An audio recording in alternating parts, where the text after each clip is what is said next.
Hello friends, मैं आयुष।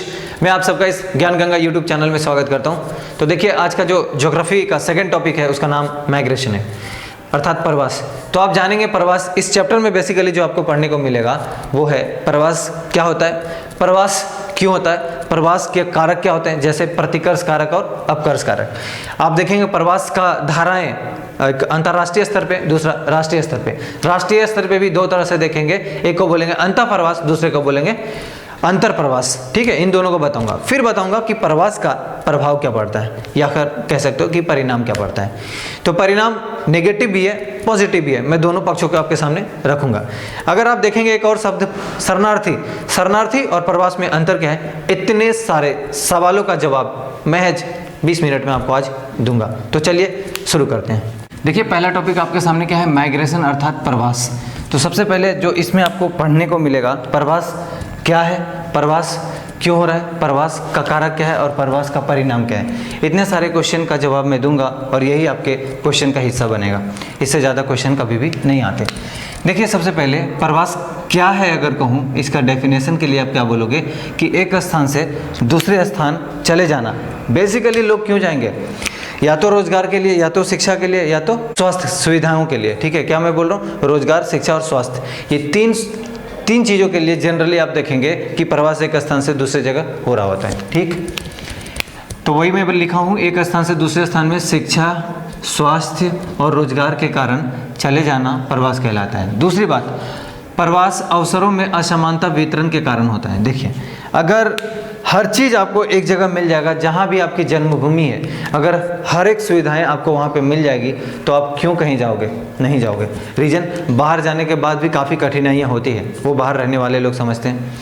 तो लोग अपनी जन्मभूमि नहीं छोड़ना चाहते, किंतु सुविधाओं के अभाव के कारण वो एक जगह से दूसरे जगह चले जाते हैं, पलायन कर जाते हैं, प्रवास कर जाते हैं। अगली बात है प्रवास की धाराएं। तो प्रवास की धाराएं बेसिकली दो तरह की मिलेगी देखने को, और ये क्वेश्चन बहुत ज़्यादा इंपॉर्टेंट है। दो तरह से, किस तरह से, पहला बोल रहा है आंतरिक प्रवास, या इसको आप कह सकते हो राष्ट्रीय प्रवास। इसका मतलब एक राष्ट्र के स्तर की बात हो रही है। इसी को मैं बाद में दो टाइप में और डिवाइड कर दूंगा, अंतः राज्य और अंतर राज्य प्रवास। अंतः राज्य कहने का मतलब सिर्फ एक राज्य के अंदर की बात है, और अंतर राज्य कहने का मतलब एक राज्य से दूसरे राज्य की और अगर कोई प्रवास करता है वो कहलाएगा। जैसे एग्जाम्पल के तौर पर मान लीजिए आंध्र प्रदेश। तो आंध्र प्रदेश के अंदर अगर लोग एक जिले से दूसरे जगह जा रहे हैं तो वो कहलाएगा अंतः प्रवास। ठीक, अंतः राज्य प्रवास। लेकिन अगर मान लो आंध्र प्रदेश से तमिलनाडु चला गया और वहाँ से फिर केरला चला गया, केरला से वापस तेलंगाना चला गया, तो इस तरह जो स्टेट चेंज कर रहे हैं ना, तब कहलाएगा वो अंतर राज्य प्रवास। ठीक, तो ये दो शब्द मैं आपके सामने भी डील किया। ठीक है, अब दोनों को डिटेल से भी बताऊंगा। नेक्स्ट बोल रहा है कि नेक्स्ट बोल रहा है अंतरराष्ट्रीय प्रवास। तो अंतरराष्ट्रीय प्रवास का क्या मतलब हुआ, अंतरराष्ट्रीय का प्रवास का सीधा मतलब होता है एक राष्ट्र से दूसरे राष्ट्र, मुल्क बदल लेना। जैसे आप भारत से हो लेकिन आप अमेरिका में रह रहे हो, तो आपको क्या, आपने क्या करा, अंतरराष्ट्रीय प्रवास। समझ रहे हैं, मुल्क चेंज कर लिया, देश चेंज कर लिया। तो इस तरह से होगा। तो इसीलिए मैं लिखूँ कि एक देश से दूसरे देश या देश से बाहर। अब इसमें भी देखिए बहुत सारी धाराएं आएगी, तो मैं आपको समझाऊंगा उसी समय जब ये मैं डिटेल से बताने वाला रहूँगा तब। अगली बात, आंतरिक प्रवास को समझिए थोड़ा डिटेल से। आंतरिक प्रवास क्या मैं बताया कि देश के अंदर का प्रवास होगा। हो सकता है ये दो प्रकार से डिवाइड हो जाए, एक को कहेंगे अंतर राज्य प्रवास और दूसरे को कहेंगे अंतः राज्य प्रवास। तो अंतः राज्य में क्या होता है, एक ही राज्य के अंदर की बात होती है। यहाँ पे मैं लिख देता हूँ, एक राज्य के अंदर प्रवास। समझ पाएंगे अब आप। देखिए, एक राज्य के अंदर, मान लीजिए अभी मैं आपके सामने एग्जांपल लिया था आंध्र प्रदेश का। तो आंध्र प्रदेश के एक गांव से दूसरे गांव में जा सकते हैं लोग। आंध्र प्रदेश के एक गांव से हो सकता है दूसरा उसका अमरावती चला जाएगा, अमरावती से विजयवाड़ा चला गया, फिर वापस विजयवाड़ा से कोई एक गाँव चला गया। ठीक है, जनरली वहाँ पे गाँव को हल्ली पल्ली इस टाइप से संकेत देते हैं वो लोग। तो मान लीजिए ऐसा हो रहा है, गांव से गांव में, गांव से नगर से, नगर से नगर में, और नगर से गांव में। अगर इस तरह की प्रवास की धाराएं चल रही है तो आपको देखने को मिलेगा कि कहाँ पे पुरुषों का पलायन ज़्यादा है और कहाँ पे स्त्रियों का पलायन ज़्यादा है। देखिए, जब गांव से गांव में पलायन हो रहा है तो मैक्सिमम प्रवासी महिलाएं होती है। सवाल उठता है कि ऐसा क्यों होता है, विवाह के बाद। ठीक है, जब शादी हो जाती है तो देखे होंगे कि अपना घर चेंज कर लेते हैं। ऐसे में क्या होगा कि मैक्सिमम अगर गांव से गांव का स्तर पे आपको प्रवास देखने को मिलेगा तो वहाँ पे महिलाएं अग्रणी होती है, आगे होती है। गांव से नगर की अगर देखेंगे तो मैक्सिमम प्रवासी पुरुष होते हैं, और पुरुष क्यों प्रवास कर जाते हैं? रोजगार के कारण करते हैं, और खास तौर पे ये आपको यूपी और बिहार में बहुत ज़्यादा देखने को मिलेगा। ठीक है, अगली बात समझिए, नगर से नगर और नगर से गांव। तो नगर से नगर में कौन होते हैं? फीमेल, मतलब महिलाओं का प्रवासी ठीक ठाक देखने को मिलेगा। क्यों ऐसा होता है? क्योंकि देखिए वो लोग जॉब करेंगे, जो भी जॉब होल्डर होंगे, तो वो जनरली शहर होता है, नगर ही होता है, एक नगर से दूसरे नगर जा रहे होते हैं। साथ साथ अगर यहाँ पे मैं कह रहा हूँ कि नगर से गाँव के लिए, तो यहाँ भी एक विवाह बहुत बड़ा कारण बनता है। ठीक है, नेक्स्ट बात समझिए आप, अंतरराज्यीय प्रवास। तो अंतरराज्य में भी यही 4 धाराएं चलती है, गांव से गांव, गांव से नगर, नगर से नगर और नगर से गांव। यहाँ पे भी देखेंगे गांव से गांव में तो फीमेल का ही होगा और विवाह रीजन होगा, यहाँ पे भी रोजगार रीजन होगा, लगभग इसी तरह से सब चीज़ें। लेकिन एक अंतर मिलेगा क्या आपको? नगर से गाँव में यहाँ पे देखने को क्या मिलेगा? मेल और फीमेल दोनों लगभग बराबर मात्रा में प्रवास करते हैं एक राज्य से दूसरे राज्य में। अगली बात देखिए, प्रवास में स्थानिक विभिन्नता। तो इसको समझाने से पहले मैं आपको 2 चीज़ बताना चाहूँगा, तब आप समझेंगे क्या मैं बोल रहा हूँ। जब भी प्रवास, देखो, जब भी प्रवास होगा तो आप 2 तरह से देखेंगे। मैं आपको पहले भी समझाने की कोशिश किया था कि एक जगह मान लीजिए यहाँ पे इस तरह से कुछ लोग थे, ठीक है, बाद में क्या हुआ कि इन्हें एजुकेशन सही से नहीं मिल रहा है इस जगह पे, इनकी स्वास्थ्य सुविधाओं का ख्याल नहीं रखा जा रहा, यहाँ का पर्यावरण अनुकूल नहीं है, साथ साथ अगर देखेंगे यहाँ पे इंफ्रास्ट्रक्चर ठीक नहीं है, तो ये लोग क्या करते हैं? दूसरी जगह चले जाते हैं। मान लो सब लोग इधर आ गए, ठीक है, ये 4 के 4 इधर आ गए। मेरे दोस्त, जहाँ से चले गए ये, उसको कहते हैं उत्प्रवास, ठीक है, और जहाँ पे आ गए इसको कहते हैं आप्रवास। तुम फिर से मैं आपको याद रखने के लिए बताता हूँ, आ जाना, तो आ जाना मतलब आ रहे हैं लोग, तो यही तो हो रहा है, आ रहे लोग, इसीलिए तो कहते हैं आप्रवास। जहाँ पे आप्रवास होगा वहाँ पे जनसंख्या घट जाएगी या बढ़ जाएगी? बढ़ जाएगी। नेक्स्ट देखिए, उत्प्रवास। उत्प्रवास में क्या होगा? यहाँ पे जनसंख्या बढ़ जाएगी, देखिए लिख रहा हूँ मैं, ठीक है, घट जाएगी। तो मेरे दोस्त, इस बात को समझना है कि कहाँ पे जनसंख्या बढ़ जाएगी और कहाँ पे जनसंख्या घट जाएगी, क्योंकि जनसंख्या से प्रभावित होने वाले जब क्षेत्र के बारे में आप बताओगे, ये सारी शब्दावलियाँ आपको यूज करना पड़ेगा, isn't it? नेक्स्ट टाइप समझिए, यहाँ पे आ जाइए। तो अगली बात मैं बता रहा था, प्रवास में स्थानिक भिन्नता। देखिए, एक होता है उत्प्रवास, दूसरा होता है आप्रवास। मेरे दोस्त, उत्प्रवास का मतलब कहाँ पे? उत्प्रवास का मतलब क्या हुआ? ऐसे मोटा मोटी मैं बोल रहा हूँ, उठ कर चले जाना, ऐसे आप याद रखिएगा। इसका मतलब उठकर चले जाना। क्यों चले जाएंगे?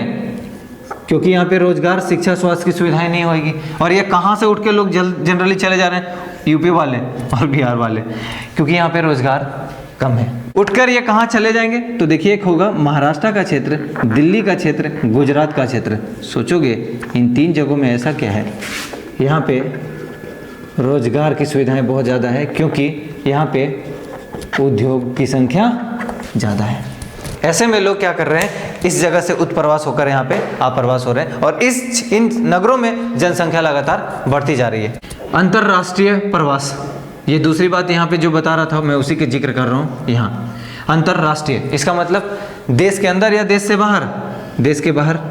तो भारत की स्थिति अगर देखेंगे तो कुछ लोग आ भी रहे होंगे भारत में, कुछ लोग उठकर जा भी रहे होंगे भारत से। जो लोग भारत आ रहे हैं उसको बोलेंगे हम आप्रवास, और जो लोग भारत से चले जा रहे हैं उसको बोलेंगे उत्प्रवास, लेकिन वो अंतर्राष्ट्रीय स्तर पे होगा। बशर्ते आपका कंसेप्ट क्लियर हो तो यहाँ भी उत्प्रवास और यहाँ भी आप्रवास आप लगा सकते हैं।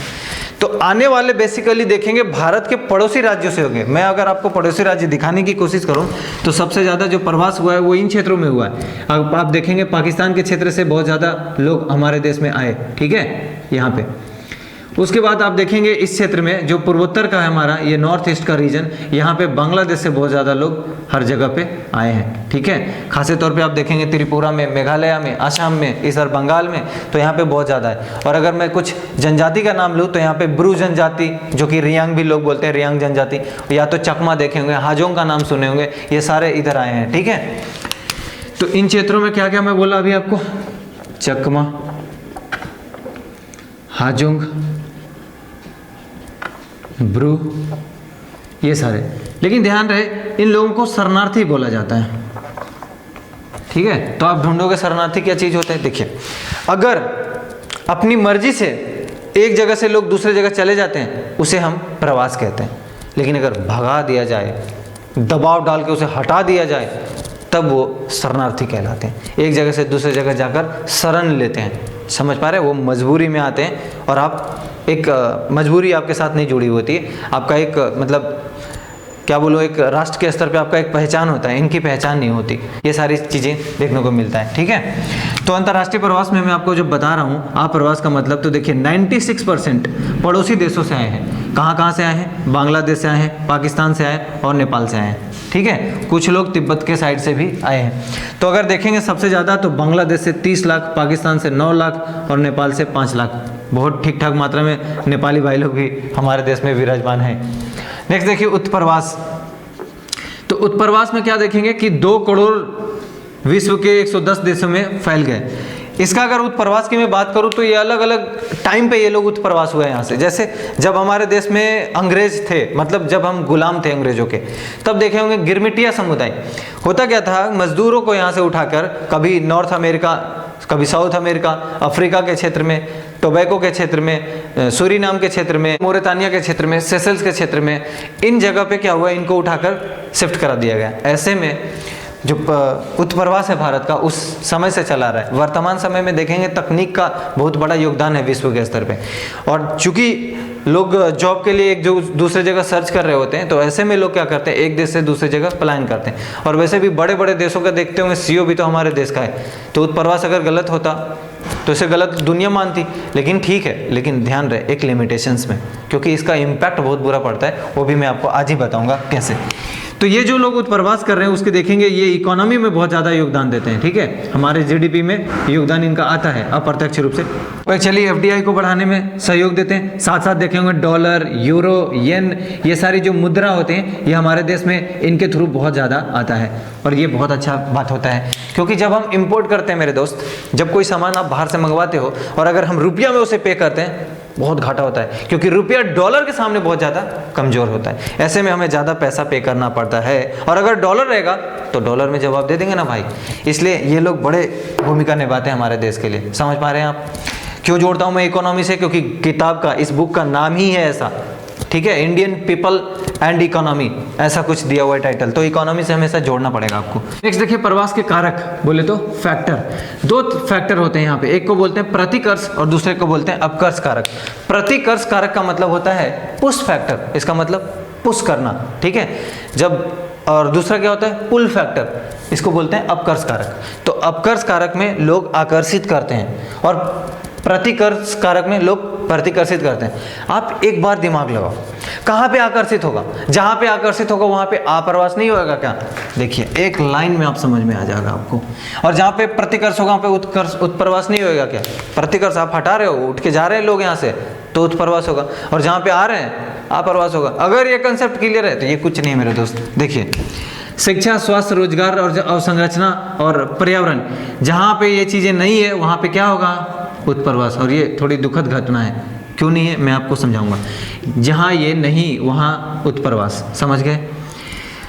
रोजगार की बात अगर अवसंरचना मैंने लिखा है तो अवसंरचना का मतलब सिर्फ ये मत समझिएगा इंफ्रास्ट्रक्चर। इंफ्रास्ट्रक्चर एक बड़ी चीज़ है, जैसे उसमें सारी चीज़ आ जाएगा, परिवहन का साधन, दूसरी बात आपका भवन निर्माण कैसा है, उद्योग कैसे लगे हुए हैं, किस तरह से नगर को बसाया गया, ये सारी चीज़ें इम्पैक्ट करता है इसको। जब मैं ज्योग्राफी पढ़ा ही रहा हूँ तो मैं डिटेल से कभी ये शब्द आएगा तो आपको बताऊंगा वहाँ पे। अब देखिए यहाँ से लोग उठकर चले गए कहाँ? शिक्षा, स्वास्थ्य, रोजगार, अवसंरचना, पर्यावरण, जहाँ पे मानव के अनुकूल होती है, अर्थात जहाँ पे मिल जाता है उन्हें, वो वहाँ चले जाते हैं और थोड़ा खुश रहते हैं। लेकिन फिर भी एक बात बताता हूँ, यहाँ से लोग चले तो गए, यहाँ से क्या कर लिए ये लोग? प्रवास कर लिया, लेकिन वापस क्या होता है? लौटना पड़ता है कई बार। जैसे एक शब्द इसमें लिखा हुआ है मेरे दोस्त, रोजगार। वर्तमान समय में आप देखे होंगे जब कोविड-19 का दौर चल रहा है, ऐसे में बहुत सारे मजदूर वापस रिवर्स माइग्रेशन किए। उसमें आप देखे होंगे मजदूर भाइयों का परेशानी किस तरह से वो गए। कुछ वीडियोस देखने के बाद तो शायद रोम रोम कांप गया होगा आप लोगों का। इसीलिए मैंने यहाँ शब्द लिखा कि ये लोग जब रिवर्स मजदूर भाई, और अगर ये वापस गए तो क्या उम्मीद करते हैं आप आ जाएंगे? क्या इनका इस देश के लिए कोई योगदान नहीं था? अगर मैं इनका योगदान बताऊं, अगर कोई भी मशीन चल रही है ना, ये खड़े होते हैं वहाँ, इंजीनियर नहीं खड़ा होता। कोई भी क्रियाकलाप चाहे प्राथमिक हो, द्वितीयक हो, तृतीयक हो, इनके बगैर नहीं होने वाला। प्राइमरी स्तर पे यही काम करते हैं। अगर प्राइमरी नहीं है तो टर्शियरी सेकेंडरी की बात कहाँ करते हो भाई साहब। इसलिए इनको इग्नोर नहीं किया जाना चाहिए। जिस तरह से इनके साथ बर्ताव हुआ फिलहाल वो गलत हुआ। मैं किसी सरकार को कोई ब्लेम नहीं कर रहा, लेकिन सिस्टम को जरूर ब्लेम कर रहा हूँ। अगली बात देखिए, तो उपाय क्या है प्रवास कम करने का। आपको याद होगा APJ अब्दुल कलाम, उन्होंने एक पूरा योजना लेकर आए थे और उन्होंने कहा कि इस योजना के तहत जो सुविधाएं शहरों में दी जा रही है, क्या वो सुविधाएं गाँव में दी जा सकती है? अगर दी जा सकती है तो लोग क्यों पलायन करेंगे, लोग क्यों प्रवास करेंगे? और अगर लोग प्रवास नहीं करते तो इस तरह कोई मजदूर ट्रेन के नीचे नहीं कट गया होता। हालांकि उनकी भी गलती है, लेकिन उनकी भी अपनी मजबूरी है, किसी को इसमें ब्लेम नहीं किया जा सकता। फिर भी जो दर्दनाक घटनाएं हैं वो शायद नहीं होती, लेकिन अब पूरा योजना चलाने वाले तो है नहीं। वैसे महान व्यक्ति का होना भारत में बहुत ज़रूरी है। उम्मीद करता हूँ कि ऐसे ऐसे क्रांतिकारी जो युवा मुझे सुनते हैं जरूर पैदा होना मेरे दोस्त, जरूर देश के लिए, समाज के लिए जरूर सोचना। जैसे मैं एक और मेरी टीम एक क्रांतिकारी काम करना शुरू किए हैं, फ्री एजुकेशन। जब भी कभी भी ज़रूरत हो, कोई भी दिक्कत हो, आप कमेंट्स ज़रूर करना। अगर हो सके मुझ में और मेरी टीम में वो कैपेसिटी, तो आप तक हम जरूर पहुँचेंगे। कई लोग मुझे बोले कि सर ये अपने गाँव में हम वीडियो चलाएँगे। इससे बड़ी सौभाग्य क्या हो सकता है यार। टीचर मुझे कांटेक्ट कर रहे हैं कि हम वीडियो चला सकते हैं क्या, अगर आपकी इजाज़त हो। बिल्कुल इजाज़त है, आपके गांव के लिए ही हम काम कर रहे हैं, आपके जैसे लोगों के लिए काम कर रहे हैं। हम क्या चाहेंगे कि ज़्यादा से ज़्यादा हमारे देश में मजदूर हो? नहीं मेरे भाई, अगर मजदूर हो भी वो स्किल्ड मजदूर हो, ताकि उन्हें दर्द ना भुगतना पड़े।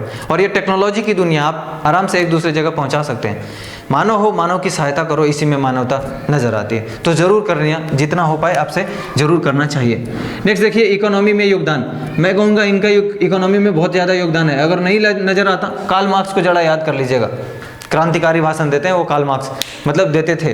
तो अगर कार्ल मार्क्स का नज़र डालेंगे तो वो कहते थे मजदूरों को इतनी पैसा कम क्यों देना है, जबकि प्रोडक्शन इतना ज़्यादा होता है, क्यों नहीं उन्हें और पैसा दिया जाए। अगर पैसा दिया जाए तो क्यों गरीबी क्यों रहेगी। जो हुआ उसे भूल जाइए, जो होने वाला है उस पर फोकस करना चाहिए। और मैं भी इसी पे बिलीव करता हूँ।